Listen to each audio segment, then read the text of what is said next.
The names are familiar. Presidents, billionaires, media icons, royal figures. But this time, they aren't appearing in headlines for achievements or scandals of their own making. They're appearing in documents, millions of pages long, released by the United States Department of Justice. These are the Epstein files. And while the release does not accuse most of these individuals of crimes, it does something just as unsettling. It maps the social, political, and financial ecosystem surrounding Jeffrey Epstein after he was already a convicted sex offender. Tonight, we break down the boldface names, what the documents say, what they don't say, and why this release has reignited global outrage.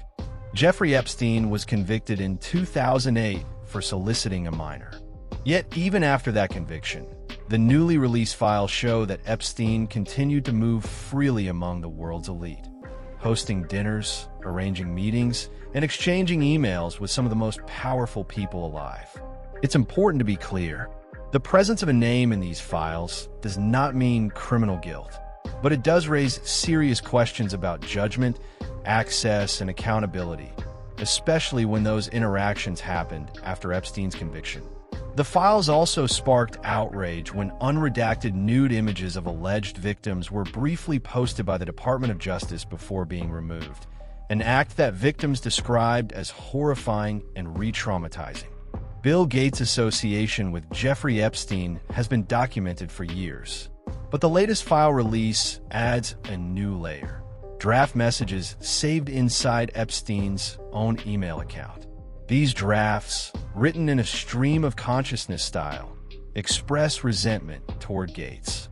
They reference marital tensions with Melinda Gates, concerns about health issues, business disputes, and anxiety over how a public divorce could affect the Gates Foundation. It is not known who authored these drafts. Gates representatives were unequivocal, calling Epstein a proven, disgruntled liar, and stating that the messages reflect Epstein's frustration at being cut off, not any wrongdoing by Gates. Still, the documents raise a difficult question. Why did Epstein believe he still had leverage over one of the world's most powerful philanthropists?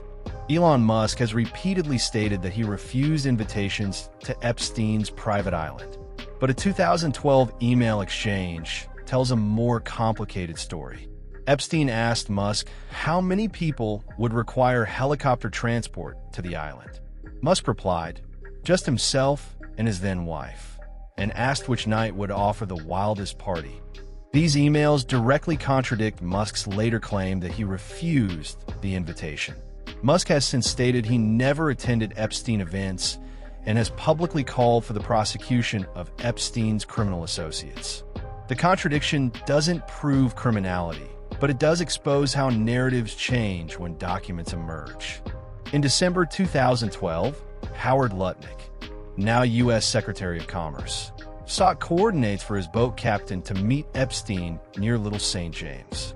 The trip included spouses and children, and discussions centered around lunch or dinner. Years later, Lutnick attempted to invite Epstein to a political fundraiser.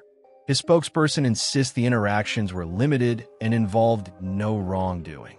Similar patterns appear elsewhere. Richard Branson jokingly told Epstein to bring your harem. Norway's former prime minister and crown princess exchanged emails with Epstein and later admitted poor judgment. These weren't secret meetings in dark rooms. They were open, casual, and normalized. The files are filled with moments that are not criminal, but deeply uncomfortable. Steve Tisch, co-owner of the New York Giants, asked Epstein whether a woman he met was a professional or a civilian. Katie Couric praised a rock and lasagna at Epstein's dinner, later calling the environment creepy. Martha Stewart sought Epstein's contact information and was invited to a dinner with Woody Allen. Peter Attia exchanged hundreds of emails with Epstein, including crude jokes he now publicly regrets. These exchanges reveal how Epstein embedded himself into polite society long after his conviction, without resistance. Perhaps the most politically revealing exchanges involve Steve Bannon. Messages show Bannon and Epstein mocking President Trump, boasting of influence, and discussing major political decisions, including tariffs and border wall efforts. Bannon even sat for nearly 2 hours of recorded interviews with Epstein, footage now released by the DOJ. In one exchange, Epstein casually classified himself as a Tier 1 sex offender, the lowest category, while continuing to socialize with political power brokers. The question becomes unavoidable. How did a convicted sex offender remain this close to the center of power?